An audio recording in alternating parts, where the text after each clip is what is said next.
You've built your business over decades, and now it's time to think about that once in a lifetime exit. You've come to the right place. Here, you will hear business exit professionals talk about what you should know before exit. Hi, I'm Armando Roman, family CFO at AXIOM Founders Family Office, a wealth management firm in Scottsdale for founders' families. Here at AXIOM, we know you want to be financially confident and secure. And the problem is, there's so much noise and just plain bad information out there to make informed choices for your family, especially when you own a valuable business. And that can make you feel confused and frustrated, which is why the FBI asked me to train 400 FBI special agents, all of them CPAs, to train them in their own personal financial planning. So call my office today to schedule your 30-minute founder strategy call at 480-367-9000. There's no cost, no obligation. You have nothing to lose.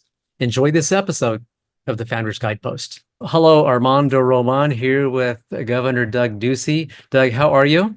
Good. How are you, Armando? Good, good. Doug, you built a phenomenal company with Cold Stone Creamery, and it is truly an Arizona success story. And we're going to focus this conversation today on the exit. You built a phenomenal company. People know about it. Many, if not everyone, has had your ice cream and love it. And you went through an exit. Our listeners are people who built a company over 10, 20, 30 years. They've built great companies, great Arizona success stories. And now it's time for them to think about exit. They've never gone through an exit before. You certainly have. You had a phenomenal exit and built a phenomenal company. So in the conversation today, let's talk about and focus on when it was time to exit, what that looked like, the thought process, and what lessons you would share with the founders who want to emulate your success. Sounds good. Looking forward to it. Great, fantastic. So let me ask you then a couple of questions here. If you could talk about the origin story of Cold Stone Creamery, where it was, where it grew to, and give us that short synopsis, if that's okay. So I joined the founder of Cold Stone Creamery, Don Sutherland, who opened the first store on the southwest corner of Southern and McClintock. I put up some money for the first franchise. Don and I became 50-50 partners, and we grew 1,440 ice cream stores over the next 10 years in all 50 states. And today it operates in 31 countries around the world. There's a lot more to that story, but that is basically the background. I was with Procter & Gamble when I started my career. Came out of Arizona State University with a finance degree, but had worked for Hensley and Company and really had more of an embrace of the sales and marketing side of the business. And good luck and good timing collided, and I was able to use all those experiences along with a great product in Cold Stone Creamery to help blossom that brand. It really helped me that I worked on the Folgers brand with Procter & Gamble and was able to see what Starbucks was doing to coffee and thought that same kind of opportunity existed in a super premium category of ice cream. Okay, it sounds like the experience you had with those big companies helped you grow your own company into a global presence. I think there's a lot of truth to that. Procter & Gamble is a great company. There's also a lot of arrogance that happens inside a big company. And I remember one of my boss's boss or something ran into me at Cold Stone at the pinnacle of our success. And I was proud of what we were accomplishing. And he asked me what our revenues were. And I can't recall what they were at the time. And he said, "Oh, that's just about the size of one of our smaller divisions." So here we had this entrepreneurial success, but the folks in the corporate office looked at it as less than what they were doing. But those are some of the obstacles I think you also have to overcome if you do come from a corporate background. And I think for people that are listening or watching, you learn so much by working for others, by reading about others' success and failures. And I certainly took a lot of incredible lessons from Anheuser-Busch and Procter and Gamble that I was able to apply to Cold Stone Creamery. Fantastic. So let's fast forward. You built this company, life is good, and something, what was the impetus or the trigger or the moment? What was it where it was time for you to have that conversation and begin thinking about exit? At what point did that exit thought process and exit exercise begin in your mind?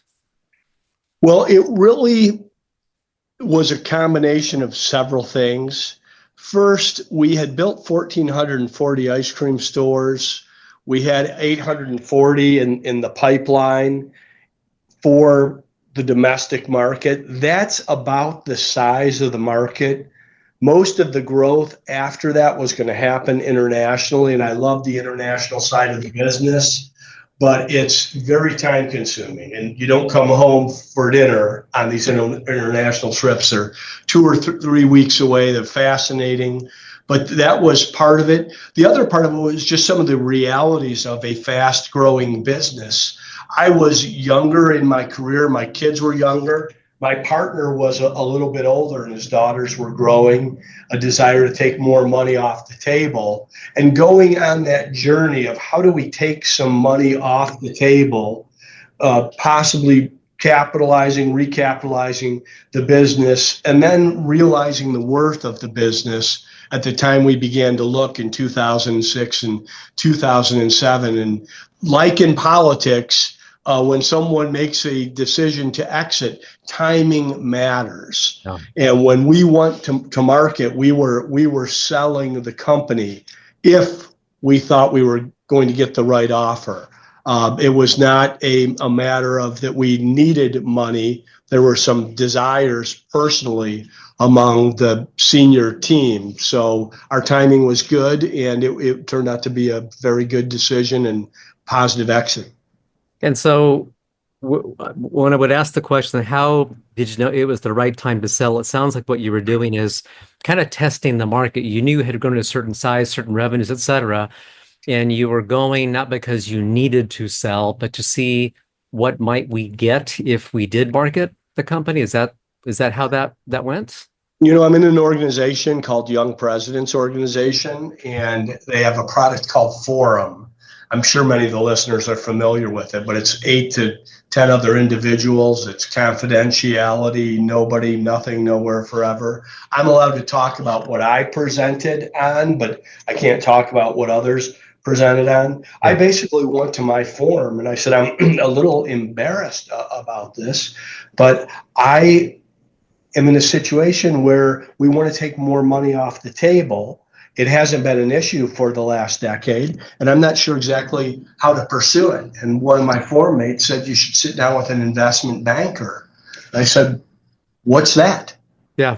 When I was in school, they were leveraged buyout guys. That's how we studied them. We had them call in the office all the time. I never returned the phone call. But he knew several in town. He said you should sit down with them and get an idea what your business is worth. And I did that the next week, and I had a fiduciary responsibility to call my partner after I found out, and he said, I'd like to sell. I'd like to take all that value off the table. Yeah. And I want to just make a point that you just made there. You said, what's that when someone said investment banker?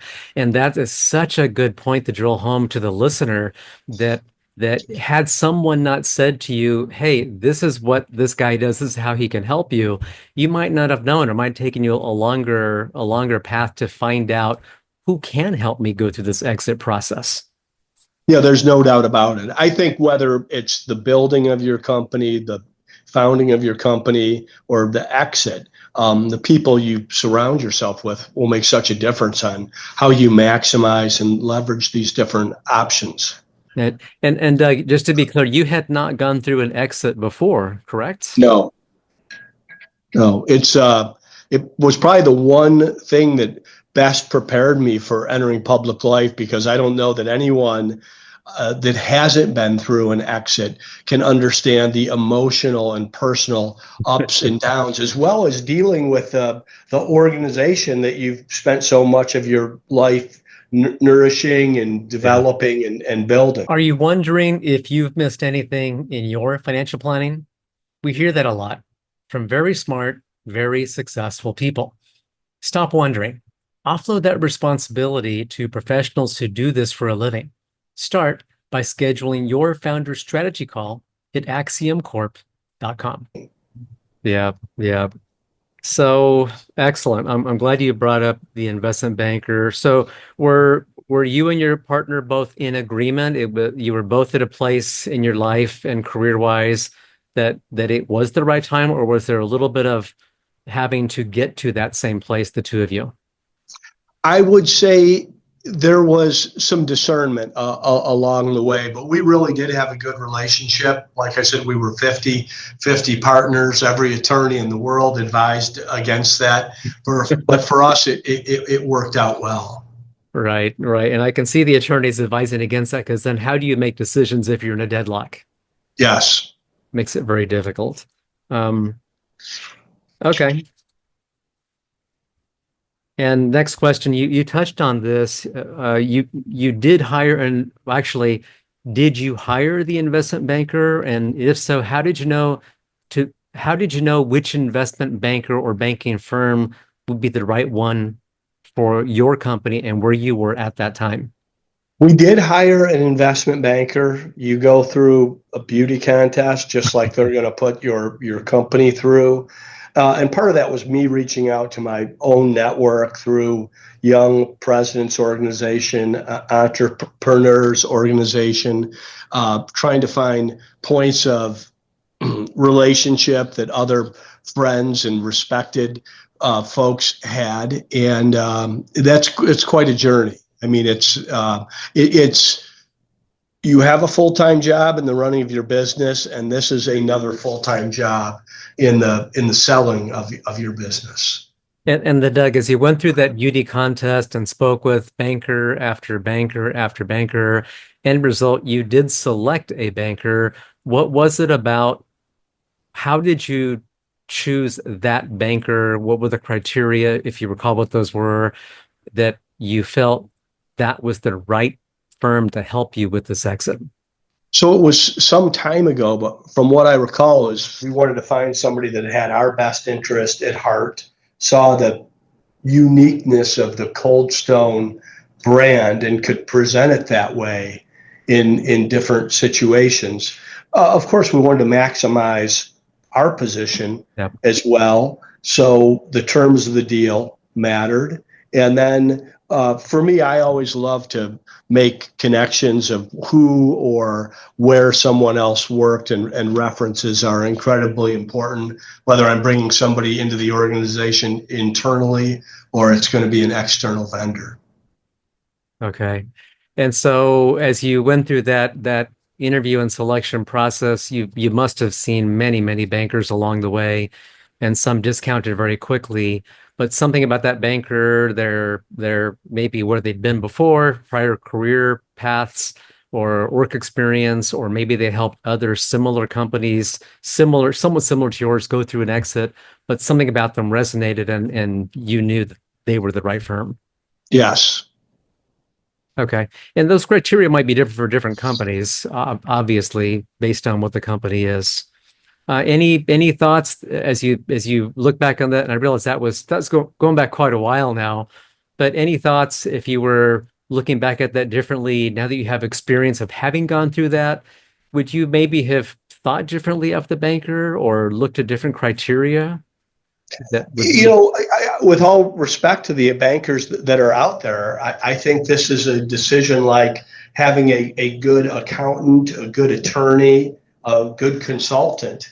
It's just not someone that you're going to work side by side with the entire time in the building of your business. They're a professional that can add incredible value at the right time. We were fortunate in many ways to sell in that 07, 08 time frame before the crash, when the multiples were at historic highs, was like I said, a result of good fortune.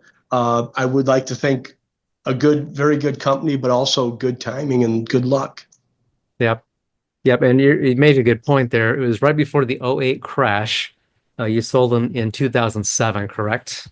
Yes. Yep. And sometimes we get lucky, sometimes we plan really well, and sometimes they come together. Well, we had weathered a recessionary time beforehand.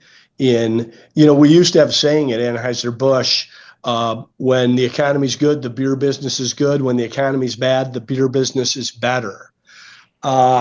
There was some truth to that in ice cream as well. If you remember around 9/11, there was a dramatic slowing in the economy Yep. because of the assault and terrorism and much of the fear. But people did want to go out for ice cream with loved ones. And that was a very pleasant surprise. It gave us a real sense of purpose at Cold Stone and serving the customer and comforting fears and connecting with folks and people that were being disrupted in the economy, teachers, firefighters, et cetera, were opening Cold Stones and investing in franchising. That was not true in the '08, '09 timeframe. People had less money in their pockets. They were not stopping eating ice cream, but they were trading down from Cold Stone to Baskin Robbins to Dairy Queen to the grocery store. So we did experience a real slowdown in same store sales. And in many ways, I think you can look at super premium ice cream sales as a leading indicator of either a growing economy or decline, because it is something that people can find options around. Interesting. Very interesting. I never thought of ice cream as a leading indicator, but I can see exactly your point about sentiment, the public feeling. So a question for you, Doug. You hear about a professional exit team being, say, the investment banker, the tax strategist and that. Did you feel that you had that right team, or did you have to build it all of a sudden as you were going through exit?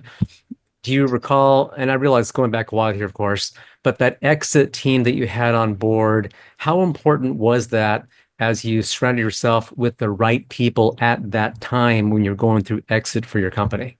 Oh, it's critical. It's critical. We had the right in-house attorney. We had the right out-of-house attorney. I worked with David Rao from Snell and Wilmer and Steve Pigeon, who I think has done every big and successful deal west, certainly in Arizona over the last 2 decades. And then we were working with Deloitte as our tax advisors. And each of these individuals added incredible value during the process, as well as keeping it on track in what was a pretty healthy negotiation along the way. Like I said, we weren't eager to sell. They were eager to buy, and we wanted to realize that in the final agreement. Right. And I'll make a point. I'll make a point to the listener here that you just said you were in the driver's seat. You did not have to sell. So it was up to the buyers to come to you, and they had to really make it make sense for you. Otherwise, why would you go through it? Yeah, I think you really have to understand what position you're in, what your needs are as an owner, the different pressures. I was fortunate, as I said, I had one partner and we were 50-50, and it was a very positive relationship. Oftentimes people are managing a cap table or maybe hostile board members, et cetera, et cetera, et cetera. I mean, these are all pieces on the table as you move forward to exit. And also know that more often than not, at least done properly, exit is an option. And there are other options as well. And you should really have explored each one of the different alternatives that you have, and done your own pro and con and what's the best thing for yourself and for the company and the organization. Yeah, absolutely. And I'm so glad you brought that up, Doug, because it makes me wonder, could you have brought on a president, CEO to take over your responsibility and have those people run the company for you without you being the day-to-day, being the 2 weeks in Asia, getting new markets opened up? That certainly would have been a possibility, an option that you could have looked at. you didn't do that. But you just said the owner needs to look at all the possibilities, and for that owner, what is the best thing for them at that time? Yes, that's right. Yep. Doug, how long you sold in 2007? How long before sale did you begin getting ready for that sale? Things moved quickly, so I would say we started the discussions in late '06, early '07, and the sale was completed in, I think, September of 2007 was the closing date, September or October. Okay. Okay. And that sounds like a shorter window than I might have expected, but I think what that touches on is that you had a company that operated in efficiently, you had processes, you had procedures, and your franchise model would kind of dictate some of that. So you probably had a lot of the pieces already organized in that functioning business, so that allowed you to have a shorter exit window time frame on it than maybe many other operators. I don't know, Armando, because I've only exited once.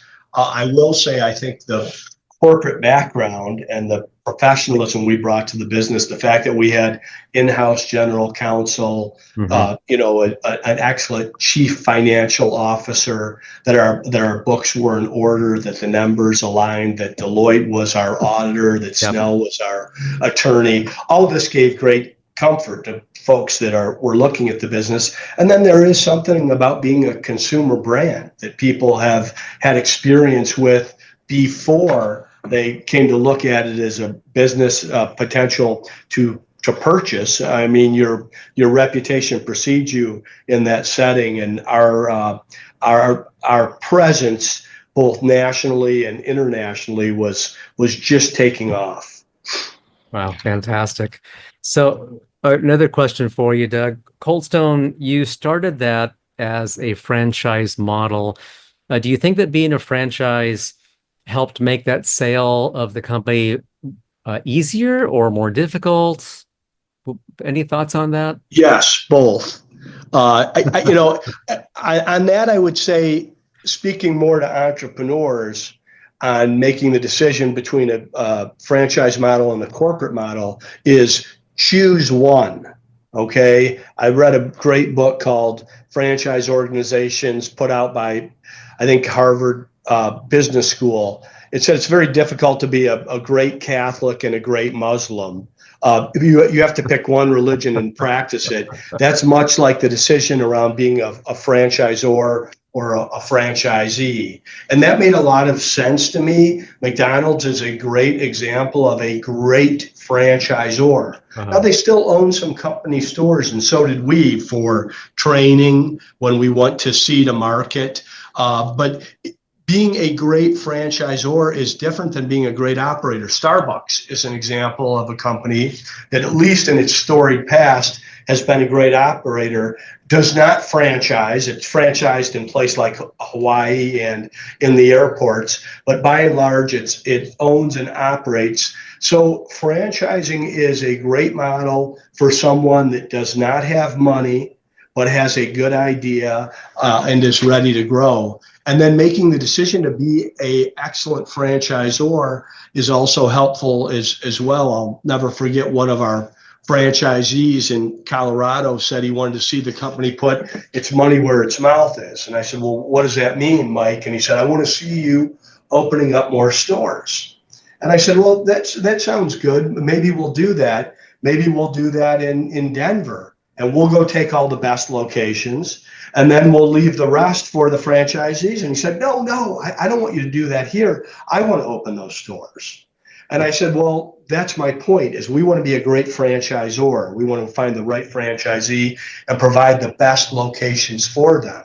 If you ask us to go in the operations business, we have to open the best possible operations, because that's how you grow the brand.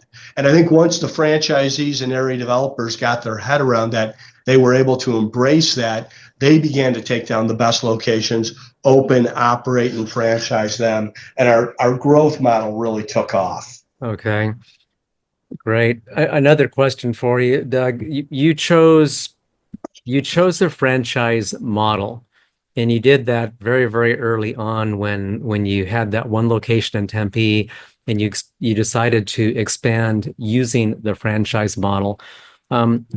Why was it that the franchise model made sense to you at that time? Well, I would say it was the inverse, Armando. The franchise model chose us. We didn't have any money. I mean, we even to get the first stores open, took everything of our savings to get those open and operating. And then we had people walking inside the stores saying, "Is this available for franchise?" I spent the last decade in public office promoting the state, but I can do that with ease because I really saw it as a franchisor. Yeah. I grew up in Toledo, Ohio, and it's a great place to grow up. But had we opened the first store in Toledo, we might be at store number 3. For us opening the first store in Tempe, Arizona, we had people coming here every winter to play golf, to go to the Phoenix Open, to see spring training from all over the country. And it was in many ways like dropping seeds all over the Western United States, the Midwest, and the East Coast for people that would be our future customers and franchisees. So we did choose the franchise model, but we didn't have any option at the time that we knew about.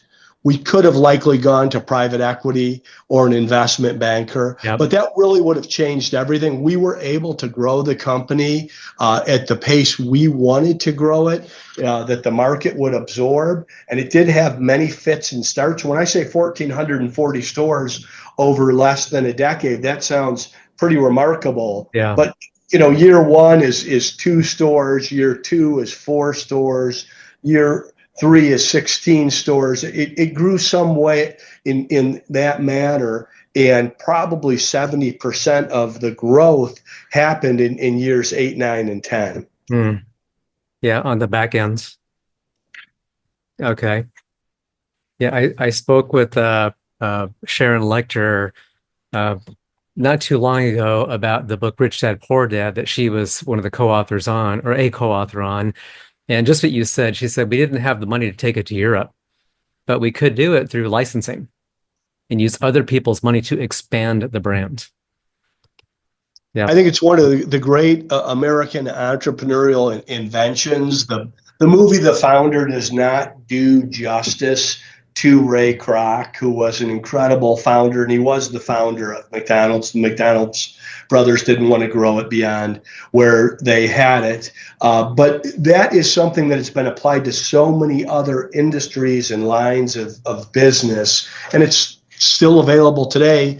The federal government has been somewhat hostile to franchising, certainly under the Obama and Biden administrations. Now with the recent change in Washington, D.C., we won't have that. But I wish that those folks, more of them came from the private sector and understood the franchise model, because it allows someone to go in business for themselves, but they're not by themselves. Yep. And it's created a lot of wealth and prosperity in this nation. It certainly has. It certainly has. Doug, before you sold, did you consider accepting private equity to keep growing the business yourselves? And if so, or did you think about private equity, and why did you not do that? What was the thought process, if that was part of your thought process at all? So I met with a number of folks under the private equity and investment banker umbrella, and I just really didn't like the terms of the deal. Well, good. And that's exactly right. They'll give you money, but there's always strings attached. And it's important to understand that fine print and what those strings are, so that you feel good about what you're doing and you can grow the business the way you want to grow that company. Well, the only person I really had to sit down with was Don Sutherland over the course of those 10 years. And of course, his wife, Susan. And oftentimes there were new ideas at the table and different ideas, but we were able to settle on a direction, and for the next 90, 120 days, move in that direction. And as I sat with these folks that did have money to invest, I just had the sense that we were not going to be able to do that. I think we were very smart to stay out of that. But timing and relationship and who your partner is matters. We were just in a position where the franchises that were coming on, along with the royalties, growth in the same store sales, average unit volume, and marketing dollars allowed us to propel our growth. Wow, fantastic. Fantastic.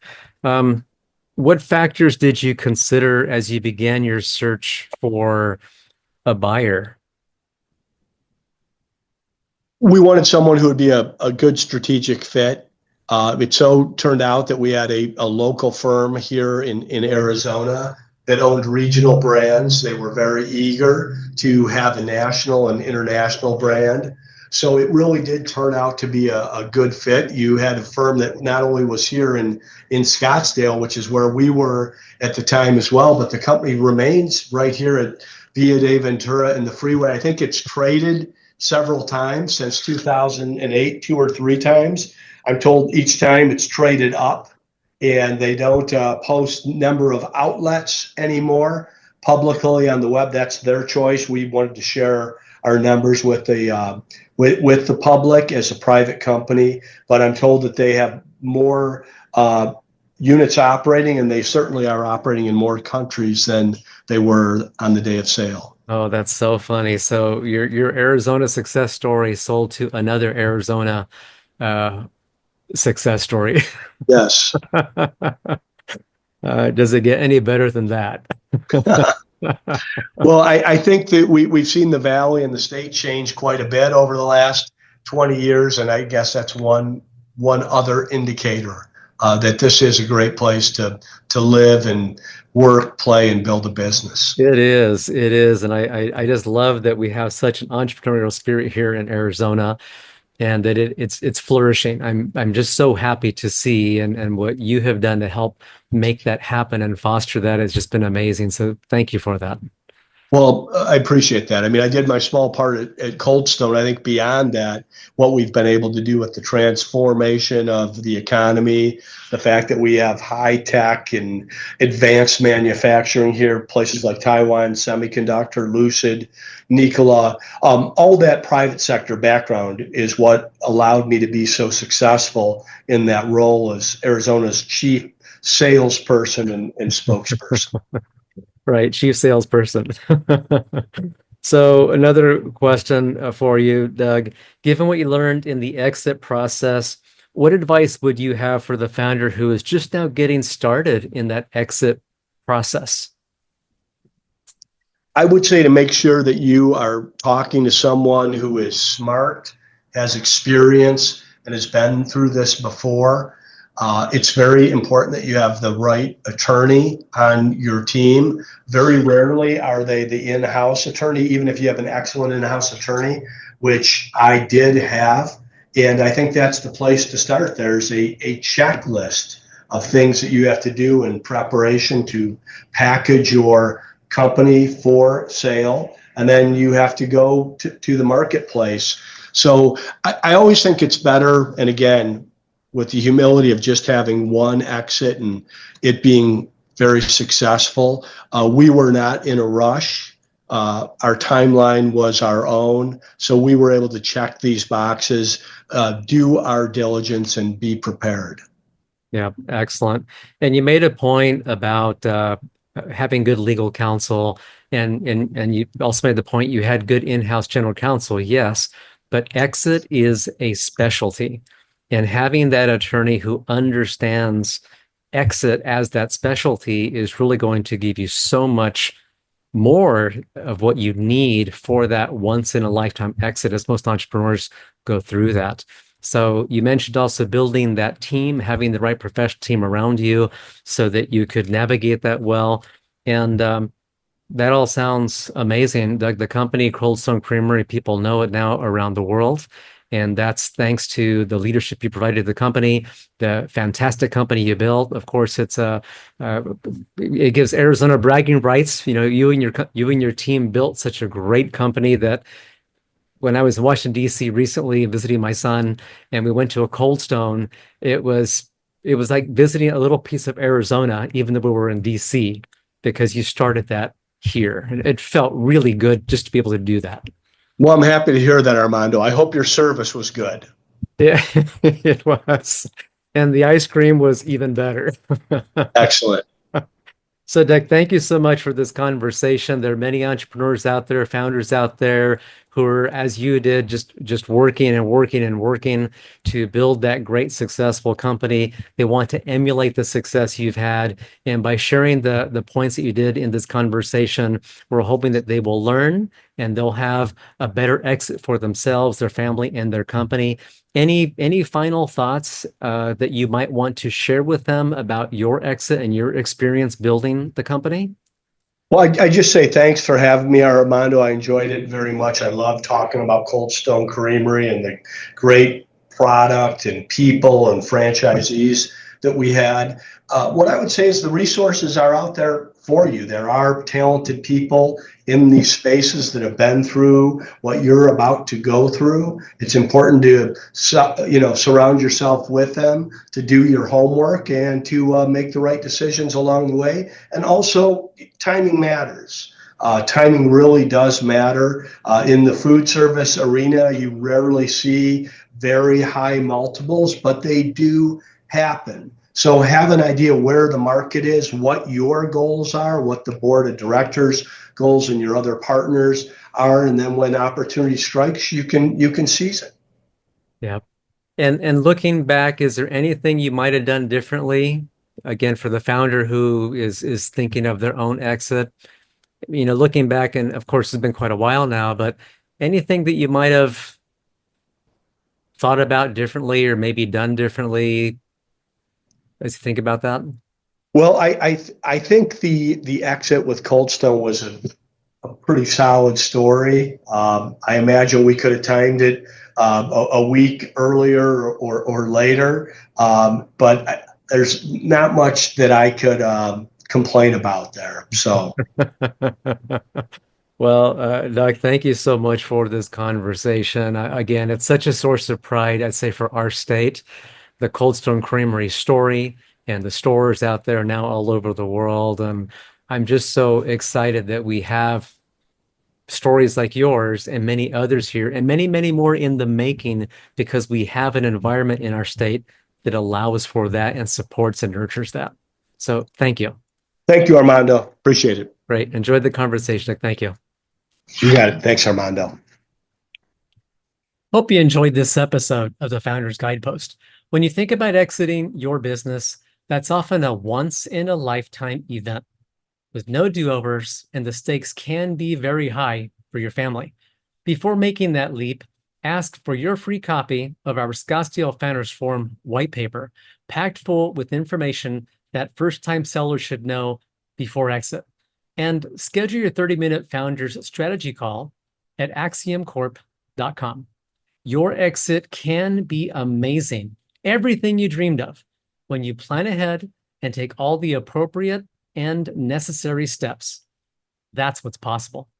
Until next time, I'm your host, Armando Roman.